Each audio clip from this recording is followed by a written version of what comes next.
Presiden ke-6 Republik Indonesia Susilo Bambang Yudhoyono dipastikan bakal hadir dalam pernikahan anak bungsu Presiden Joko Widodo Kaisang Pangarep. Hal itu disampaikan Sekretaris Majelis Tinggi DPP Partai Demokrat Andi Malarangen. Rupanya ada kebaikan hati yang masih diingat SBY pada calon suami Erina Gudono itu.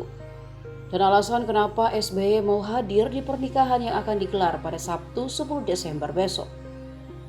Menurut Andi, SBY masih mengingat kehadiran Kaisang saat almarhum Ani Yudhoyono meninggal dunia. Saat itu Kaisang bahkan ikut mensolati jenazah almarhum Ani Yudhoyono yang meninggal tahun 2019 lalu. Apalagi Kaisang sendiri yang mengantarkan undangan itu ke kediaman SBY di Cikeas, Bogor, Jawa Barat. Karena itu SBY langsung menyampaikan kesediaannya untuk hadir dalam resepsi pernikahan Kaisang Erina di Solo nanti. Diketahui Kaisang bakal melaksanakan akad nikah dengan Erina Gudono pada Sabtu 10 Desember. Selanjutnya pada Minggu 11 Desember bakal diadakan acara ngunduh mantu dan gala dinner di Pura Mangkunegaran Solo, Jawa Tengah.